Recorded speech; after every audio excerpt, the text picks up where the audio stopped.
Sup mga boss, panibagong video na naman. Mag-home service nga po pala tayo sa kumpare ko.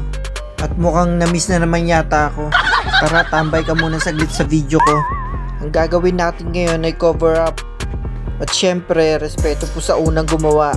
Ang napiling design ng kumpare natin dyan ay Japanese Samurai Warrior. At nakita nyo naman kung gaano kalaki yung ngiti ng kumpare natin dyan. Matagal niya na kasing gustong ipapuno yan pero mailap ang pagkakataon. Halos taon din kaming hindi nagkita ng kumpare kong to. Kaya medyo nanibago siya sa tusok na naman. May koi fish na nga pala si pare dyan sa bandang taas. Kaya Japanese concept yung gagawin namin sa full sleeve na to. At napagdesisyonan naming samurai na lang. Nagustuhan niya naman agad. At tinanong ko siya, buti pinayagan ka ni Mare. At nakangiting sagot, oo naman daw. Sana all na lang talaga pinapayagan. Shoutout nga pala doon sa tropang Laguna. Yung madalas hindi pinapayagan. Ayun ba? Naipasok mo pa yung boy. Mabalik tayo sa tato. Gusto pala ni pare dyan may kulay daw.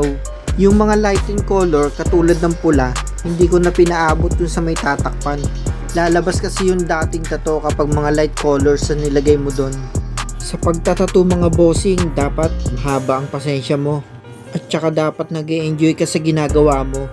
Sa bawat pyesa mo dapat may natututunan ka. Bawal lang mainipin.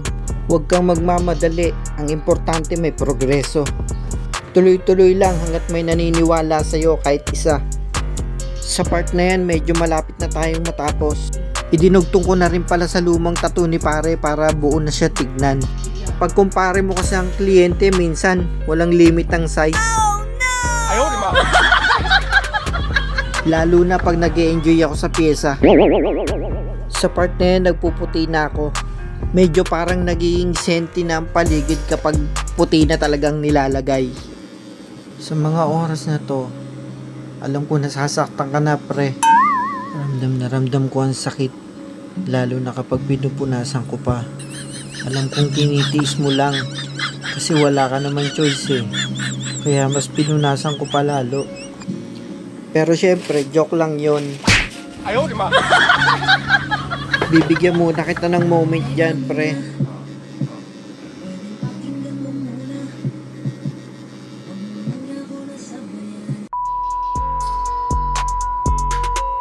Alam kong matibay ka, pre.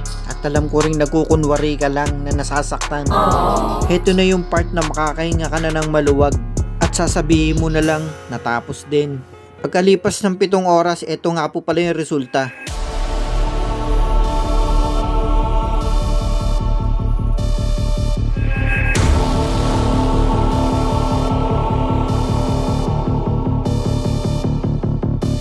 Sa mga gusto po magpatattoo dyan, PM nyo lang po ako sa akin Facebook account. Meron din po ako YouTube channel at TikTok. Pwede nyo rin po ako i-message sa aking Facebook page. At kung okay lang, pa-follow na rin po. Salamat!